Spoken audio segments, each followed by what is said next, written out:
How did India influence the development or evolution of Singapore? Singapore per se was probably not as deep, but India's influence, civilizational influence as you call it, on Southeast Asia was quite profound. You think of religion, Hinduism, Buddhism, it spread from India to parts of Southeast Asia and influenced culture, literature, architecture of major parts of Southeast Asia. Look at Borobudur, look at Angkor Wat. All these were influenced by Indian religions. Buddhism became very prominent in places like Thailand, Myanmar, Laos, and Cambodia. And then, of course, languages, Sanskrit, and literature. The Ramayana and the Mahabharata, I think, continues to be sort of performed in different parts of Indonesia, although it's kind of adapted to more Southeast Asian flavors. In terms of Singapore, basically it was the trading of the place, and the regional dynamics when the Cholas came down to trade and sometimes invaded, Majapahit rose and fell, Srivijaya as well. It had an impact on Singapore. Now think of the political systems as well. The Indian Mandala system, where you had decentralized kingdoms in the head of the Raja, or Maharaja, I think this was the system that operated in Southeast Asia during that time. And Singapore had a place in that kind of dynamics. If you think of our history, Temasek, it was a prince who, in a way, came from Palembang, set up a place and renamed it Singapura. And then after that, there was the movements of people to Malacca. The kings ran away to Malacca because, again, of regional dynamics and fights and invasions. And then the Malacca Sultanate rose and Singapore faded. So all these were, in a way, generated by the kinds of politics that happened during that time. And the politics, culture, society, religion, all had deep influences from India. So in a way, Singapore was indirectly influenced, but Indian influence on Southeast Asia was quite deep and profound. What would then be the continuity if you look across maybe the 700-year horizon from maybe if you look back at the 13th century where we start to see some influence of trade in this area in Singapore all the way till today, right? There are some continuities that I won't say dictated by the forces of history, but maybe by geography, by economics. So what are some of the continuities you see as a historian? So the continuities, I'll say, in terms of Singapore's role in the dynamics of the region, one is in trade. So it has always played the role of a kind of a port polity, whether it's a small town, a small city, or even just a port infrastructure. It has always, because of its location, supported trade dynamics of the region. So from Southeast Asia to China, the Ming sort of trade, to the Middle East sometimes, and to, of course, northern part of Southeast Asia, Thailand and so on. So Singapore has always, in a way, been in a strategic location that has served the trading routes of the region. So that's one continuity.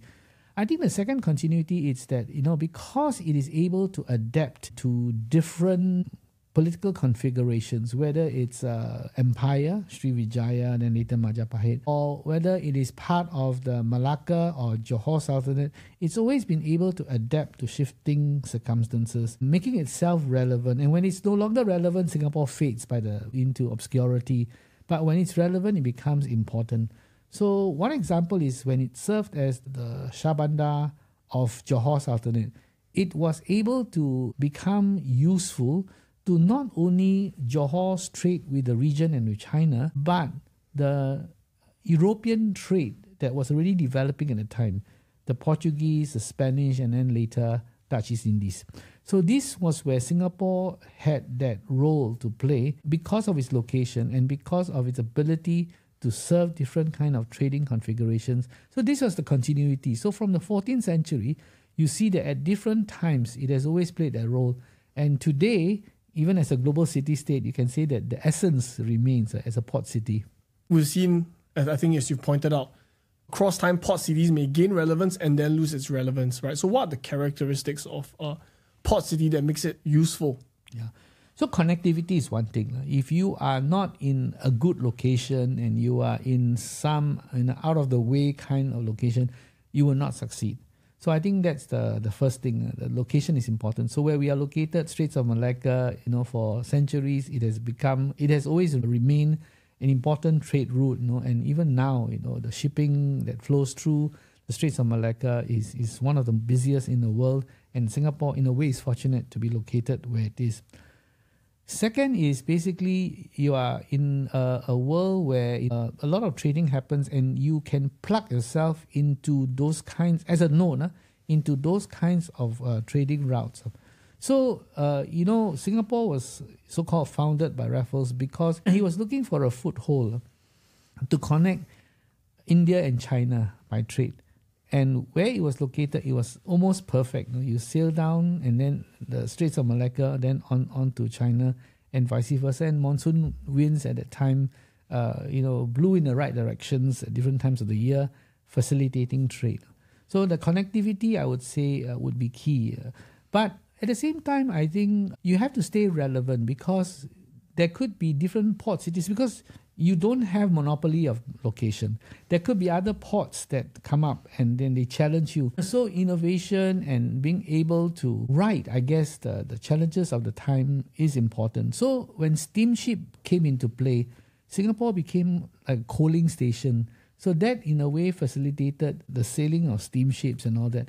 And then after independence, Singapore built port facilities and all that because there were competitions from elsewhere, from India, from China. So I think innovation and the continuing attempt to make oneself relevant and connected to those trade routes are important considerations as well. You see instances of port cities that were prominent at one stage. Malacca is a good example.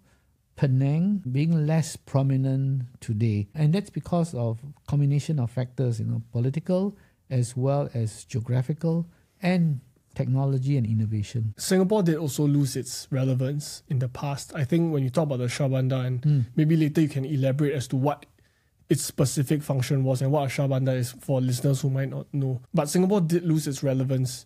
And in those cases, what were the factors that kind of made it not retain its vital function as a node in that kind of global world pre-1819? Yeah. Political shifts were important, and here one can think of current geopolitics. So in the 19th century, you can see that there were political shifts happening around the region.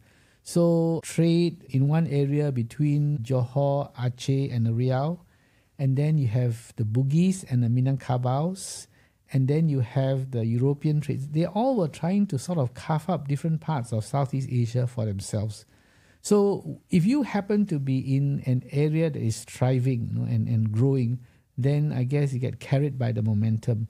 But Singapore happened to be in a part from at the turn of the 19th century where the influence of the political powers of the time, the Malay world of the Johor Sultanate, was fading in connection with the rise of the Bugis power and also the Europeans trading in the area.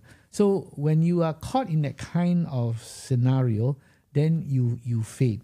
So I think that was the situation that Singapore was in just before Raffles arrived and then signed the treaty with the Temenggong. The Shah Bandar is actually a place at the tip of the Johor Sultanate where it served as a very convenient location for goods to be gathered and distributed and exported out. A collection point, if you want. But it was also a kind of a point where the Johor Sultanate could interact with the rest of the world without going inland, you see. So again, its location where it is served that particular purpose. So Singapore was a good intermediate point, if you want, between the inland and the waters around it. So that was the purpose that Singapore served as part of the Shah Bandar. But I think what happened was that trade, the prominence of the trade then started to fade as the Europeans came into the picture and the Bugis and the Minangkabau started moving into the peninsula and dominating the trade there. So the trade on the Aceh, Riau, Johor side started to fade a little. So that, in a way, was the change in the power configuration. So when you have major shifts like that, it affects players in the region. So if you want to sort of have a present-day parallel is when geopolitics shift, supply chains are disrupted, and then it will affect the players on that kind of situation.